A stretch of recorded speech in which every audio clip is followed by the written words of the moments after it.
Yo, it's your boy Feenyx. Please do me a favor, like, subscribe. Let me know if you had a similar story. It helps me out in the algorithm. I am trying to do better with my YouTube, be a little bit more consistent. But this one is unscripted, and I'm just gonna be talking about how Atlanta humbled me. So stay tuned, and please, if you like it, like it. Here we go.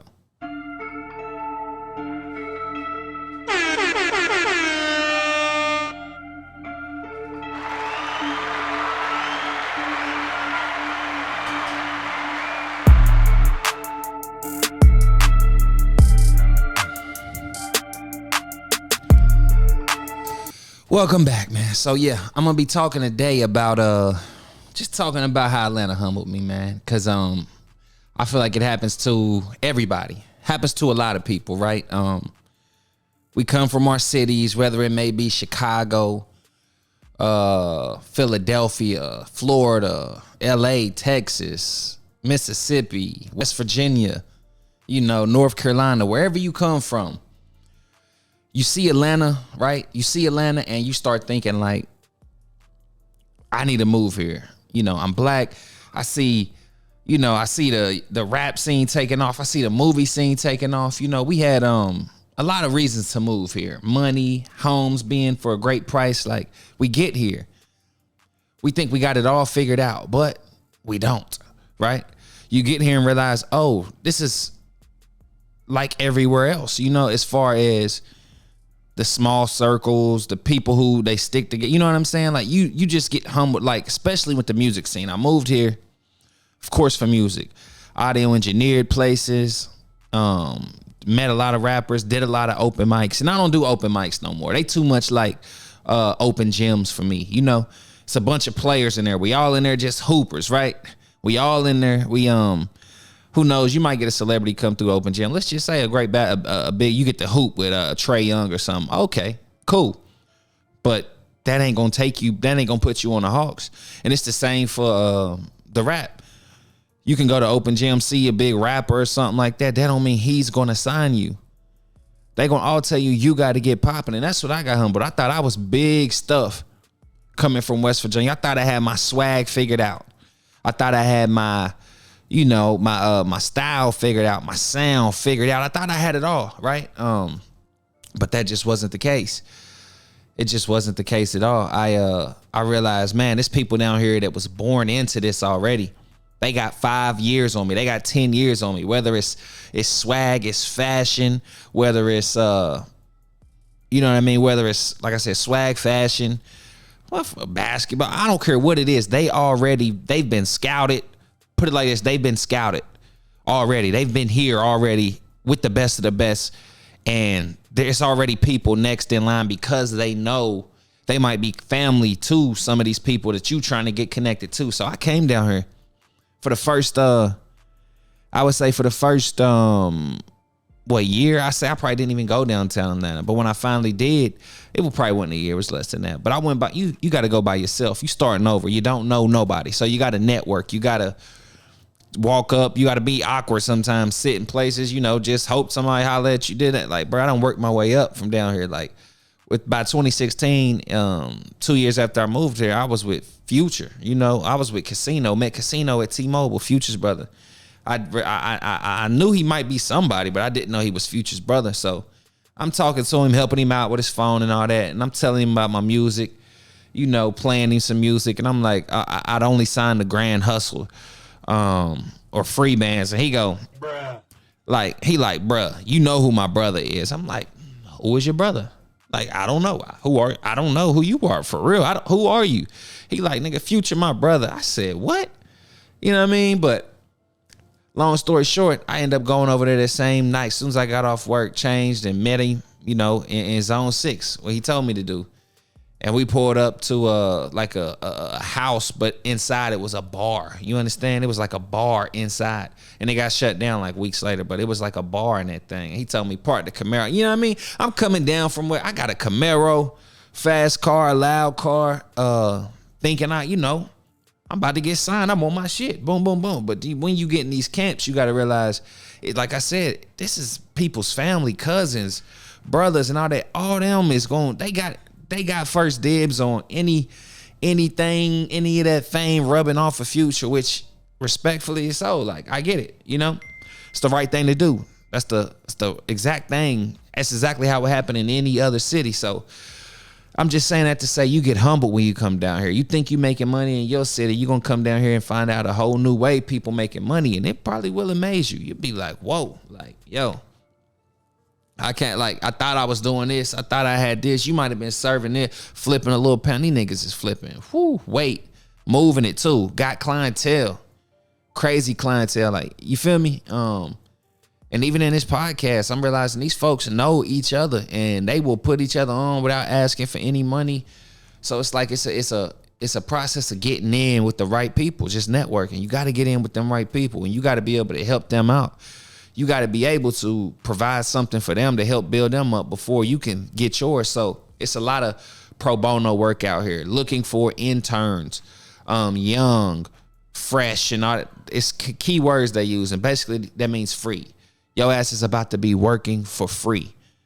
Okay, so whatever you think about doing, is just know you probably not gonna get paid for it when you first getting down here, unless you are exceptional and not normal. You feel me?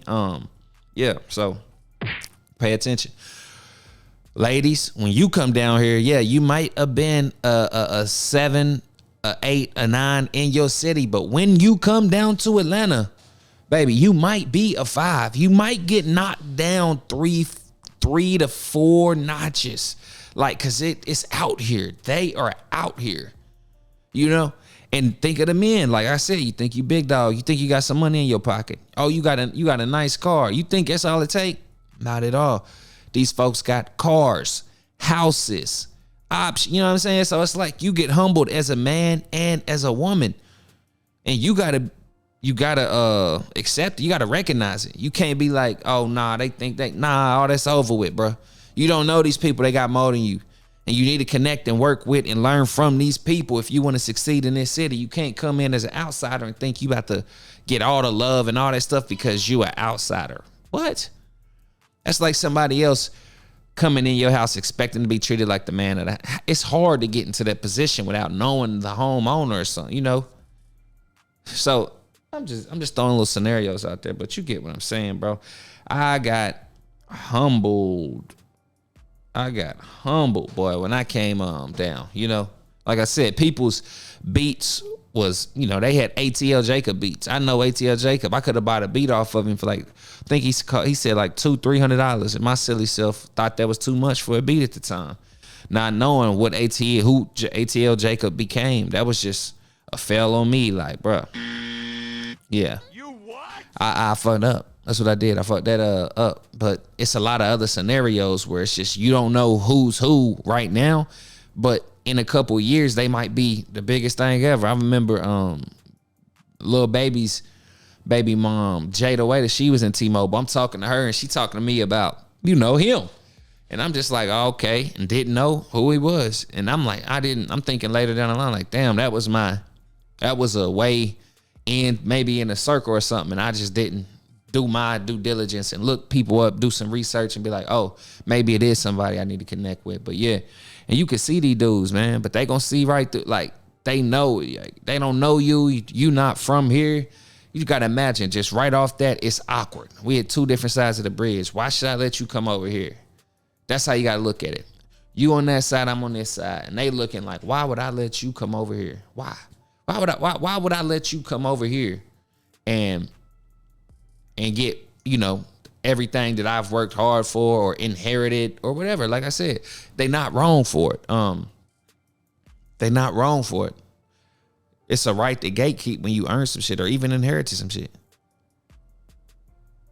But the problem is when you cool with them and they still do it. That's the problem. You got to watch out for people when, you know, they do fuck with you, but they won't plug you in. And you just gotta, it's either competition or it's it is you know, they might be hating on you. You know what I'm saying? So you just gotta, hey, that's the only time I would say it's bad, but they got a right to gatekeep down here. Like the music scene, like they will not let you change that shit for nothing. They love the Atlanta sound. And there's some new sounds that might creep in and all that. And Atlanta got a lot of different sounds, but that shit that just sound Atlanta always wins. And I feel like it do. It just always go harder in the club. Like sometimes I realized I was making these songs where they sound like movie, and I'm like, man, niggas in Atlanta want to get straight to it. Get to it. You know what I mean? They just want the boom, go, boom, don't talk shit. Like they not ready for positive, and they're like, I'm thinking like, nah, they gonna love this. And the thing is, I got a lot of people that love my music. But as far as was it the right gas for the car, basically? Was it the right gas for the car? I would say in time, maybe it could be. It's like the 87, 89, or 91. Which diesel? What are you supposed to be putting in this car to make it run? And for Atlanta needs this. It needs 93 at least, or 91, whatever. It needs the diesel. So even though you got gas too, that gas might not work for that car. So Atlanta is the car in that scenario, or that analogy, you know? And for the strippers, for everybody, like the DJ, for the people who's gonna be coming and doing it, it all makes sense to keep them banging. Like, don't change. I would love to go to a lounge and hear some J. Cole or something, you know, some Kendrick or, you know what I mean? I would love to go to the club and hear some of them other bangers that's on their album that's real lyrical, but you know, maybe you can get there somewhere. But most of the time in Atlanta, it's the heavy hitting singles that you're gonna hear everywhere you go. But yeah, you can definitely come down to Atlanta and get humbled. I feel like another place you can go get humbled at is New York. You can go get humbled in Los Angeles, Hollywood. You can go get humbled there for damn sure. You can go get humbled in what I say, Miami already? Yeah, you can go get humbled there. Probably you can go get humbled in Vegas or something like. You know, it's a couple places you can come, but Atlanta's so unique because specifically for black folks, it's like, okay, we do got a problem on how we look at other black folks with money and compare ourselves to them, and it could lead to some jealousy or envy, and they may not want to share the stuff. You see it with small business owners all over the internet, always arguing about, you know, other black folks and this and that. So yeah, it's unique for us because we see people actually getting it the right way. We see them getting that money the right way. We see them folks, businesses. They showing us the credit game. They showing us the car game. They showing us the real estate way. And the black people doing it. And they got money. I be appraising some of these folks' house like, what do you do? And most of the time they do. They always got a sweet job, man. Them houses be huge, and I just be like, how did y'all get this in Atlanta? It's tough enough. Houses on the south side, 1,300 square foot, 3 and 1.5 bathrooms, man. It's close to $200,000. And when I moved here, you could buy that house for $78,000. That's crazy. That's insane, yo. That's insane. So yeah, if you're thinking about coming to Atlanta, don't get humbled. That's what I will say. Don't get humbled. Come down here, ready to learn, be a sponge, soak everything up in the room, but do not come down here thinking you about to run anything, because I'm telling you, salute to you if you can. I'm rooting for you as an outsider too, bro, but it's a different type of game. It's definitely politics. It's definitely luck. It's definitely networking, and the talent too, the persistence. That's what you got to have. Every time you pop out, man. Every time you pop out, you gotta act like you better believe it. Cause if you ain't gonna believe it, who the hell? Why would I believe it if you don't even believe it? If you ain't gonna pop out and show what you about and this, that. So that was my problem. I was being too humble. That's why I be so against humble, cause I feel like I would be so much further with the confidence, and I've gotten so far with my confidence. So that makes me believe, yes, confidence is key down here. You could be a nobody, but nobody will ever know if you got the confidence. That's what I'm saying. If you come down to Atlanta and you got the confidence and people don't know you, but they think you might be somebody, like, yo, it's all in the confidence. It starts in your brain. You got to believe it, make them believe it, and eventually it'll come true. If you believe it and then you make them believe it, why wouldn't it happen? So that's what you got to do. And you got to make sure you are unique. You are you stand out, you different. Like, that's what you want to do. You want to have that confidence, be different and be consistent. And I'm telling you, you'll make it. And I think you know, as far as music and anything else, entertainment, media wise, that's what I'm talking about. But yeah. Don't get humbled when you come to Atlanta. If I help, tell me, you know, drop a story in there. You know, if y'all ever move down to Atlanta, tell me about your story. You know, come on, let's talk about it. Why not?